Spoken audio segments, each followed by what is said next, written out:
South Africa has given us an illustrious array of hip-hop from artists who have found something about this culture that speaks to them, and most importantly, have sat down to think about how to give it to us in ways that speak to the immediate demographic of our experiences as South Africans.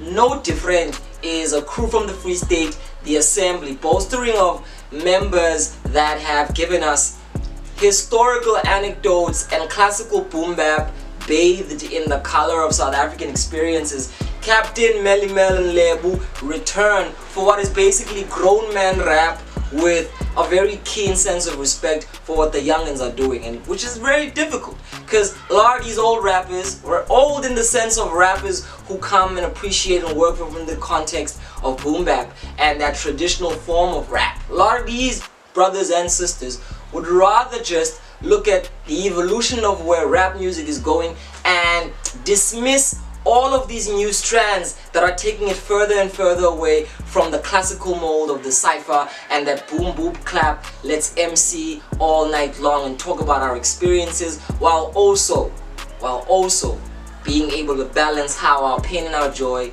comes together to merge into an experience.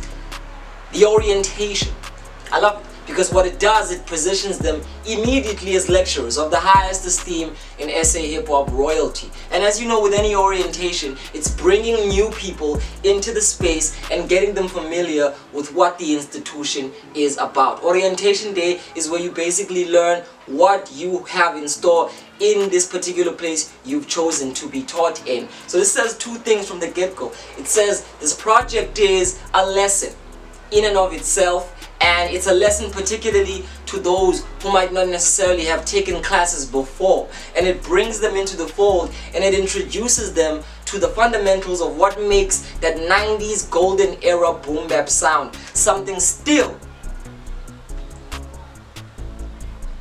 replete with so much opportunity. That's what I want to say. And also something that brings the class to a monumental cusp is how the Assembly is also able to say, as much as we come from our own steed and experience, we're able to understand that great hip-hop comes from artists and practitioners who are able to know where the times are going and give credence to the generations that come and try to learn from them as well. So this is definitely the teachers doing something that most teachers don't really do. They teach us about where they come from and the reference to how they bring their lessons across. But then, after all is said and done, they say, but you also have lessons to teach. And we've also learned so much from this generation. This is what makes this a phenomenal project, because it has hints of those drum patterns and those ambient sounds that we've gotten used to in this atmosphere inundated with trap music. But god damn it, it's boom bap. It's that chic, bold, in your face, horns, samples, synths, all that stuff you like about classic rap, delivered in animated narratives that talk about scenarios and anecdotes that we've all gone through, to that brash affirmation of lyrical supremacy. It's archetypes that could get criminally old if you don't do them in a way that's refreshing. And the Assembly manages to do that. They're a triangle that feeds from each other in ways that one is high-pitched, one is bringing an intense kind of reflectional rap, and the other is just bringing an atmosphere and a vibe. So they are able to create so much stability lyrically and structurally in the way that they bring themselves across as musicians, and they do it to a backdrop which feels at home. Again, you're being invited. You're being invited into a very, very broad campus with different, like any other campus, fields of learning. The science of it, the botany of it, the exploration, the physics, the tech, the engineering, every aspect of life is kind of attended to in splishes and splashes, because these are all great storytellers, and you kind of have to be if boom bap is your mold. You come from that school of rap where being able to tell a story and make it expand through metaphor, through simile, and all other poetic devices is of absolute importance. This is why the Assembly is one of the few crews in South Africa which have that transcontinental approach, who are able to make boom bap that speaks to South Africa, because The accents are not trying to mimic Americans, even though there's a strong influence of listening to American music. It's the Model C twang, but at the very same time, it's the South African voice you hear from somebody who's hung around with white people, but understands who they are, who's went to schools where they can learn a lot of what the Queen's language is about, but at the end of the day, they can understand how they are kings in their own indigenous context. This is what I love about this project. It is the coming together of artists, not really returning, it's not a comeback, but it's a reiteration of the fact that rap and hip-hop are not a young man's sport.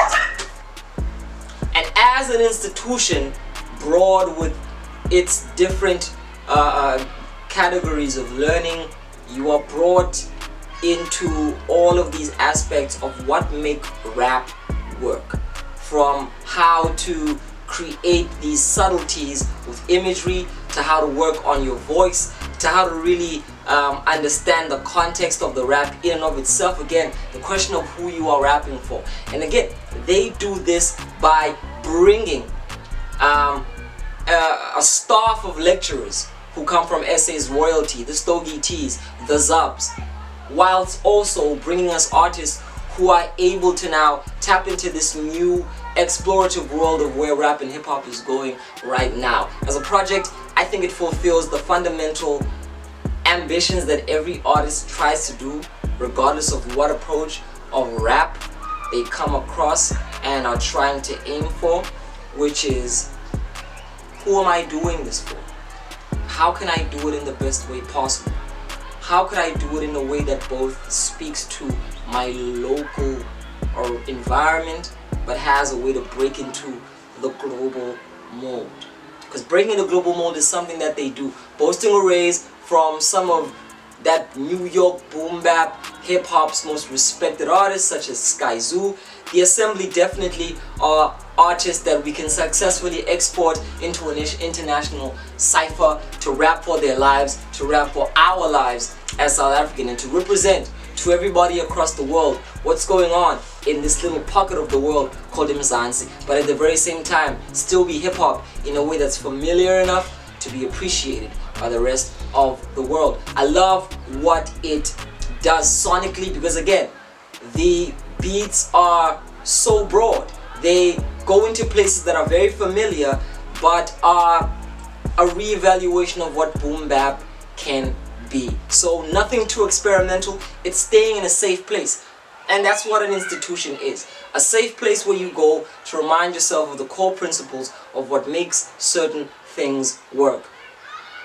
So the Assembly successfully gives us a project that teaches, inspires, reminds, and ensures that people be confident in who they are and what they do. And if that is that boom bap, then you're gonna love this. It's gonna give you a lot of inspiration of how we can still do this. And yes, there's a market for it, and yes, it can be broad and all-encompassing enough for us to have a South African boom bap space that is able to live on and on and on and on and on through both legends like the Assembly and young and up-and-coming artists who are able to show us that that classic hip-hop has room for us to breathe in the air of it. The superb delivery of the production is something that the Assembly do through being able to be consistent in the people that they work with. Takeza schooled me just on the All-Spark production duo that a producer who fixtures a lot on this project, Manans, kind of paints that same scope that we're used to from the Assembly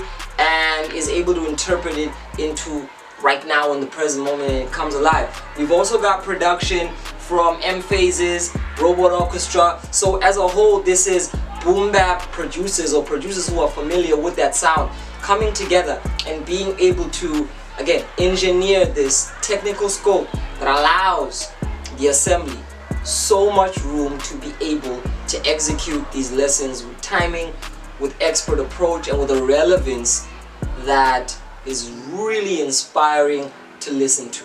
What I also want to say is it ties into the second meaning of the word orientation, because other than just being the day where you are instituted on the environment, orientation is also a sense of bearings. It's finding your center point so that you can understand a sense of direction in the world. And I think in the utmost, that's what this project does. It tells us that we still have a long way to go in terms of boom bap. It's not a dead sound, is what many would consider. Rapping in its traditional format is something that has so much life in it as spoken word art, and there is potential avenues that many MCs haven't gone into, and it takes this trio to remind us again of the importance of that. I'm gonna give this project a 9 out of 10, because again, it delivers on everything it is about perfectly. The artists stay true to who they are perfectly. The themes, the structure, the emotional depth, the potential for mass appeal in terms of bringing a Sky Zoo into the fold, how you could have Zubs on the same project as Youngster and at the very same time have Ginger Trill on the very same project as Stogie T, and have Stogie T on the same track as Tyson Sabatini, which crosses generations but is able to say hip hop is one thing, it's in the same place, and wherever it goes, we go with it together. And if we could just take a moment to appreciate what we all do and stop dissing each other, we'd see that it's all hip hop growing and evolving in different variations. Nothing is mutating out of the mold. It's this one organism exploring the depths of the potential that it can reach. So I appreciate what this project is and what it represents, especially in a landscape where right now what we're hearing is predominantly internationalist driven trap projects which don't have that South African heart. Here's a project that says, oh yeah, we boom bap like New York is boom bap, but this is African boom bap. This is South African boom bap. This is boom bap that introduces you to what we know, what we learn, and what we pride ourselves in as MCs in the South African context. Shout out to the Assembly, shout out to Free State, shout out to South African hip hop in all of its shades. Shout out to you. Keep listening. If you don't agree with anything I've just said right now, you are free. These are not absolute opinions. These are my subjective listenings into music based on two things: what I think it's trying to achieve and the context of the marketplace it is operating in. Talking about marketplace, boom bap is lucrative, lyricism is lucrative, so-called backpack rap is lucrative. Don't let these hyper commercial driven business executive and artists and tastemakers really force you into doing sounds that do not speak to who you are just because you've been told there's no profit in it. If we look at the stats, if we look at the times, and if we look at the mediums, now's never been a greatest time to start exploring all of these avenues of hip-hop and do what we can do with them as South Africans. I'm Viwe, the brother from the ancient mother. Man, I love listening to music that is true to itself and refreshing, especially from people who are considered not the ideal age to be rapping. So again, it is a myth that hip-hop is a young man's sport. That's pop culture. But at the very same time, we need to look at that as well.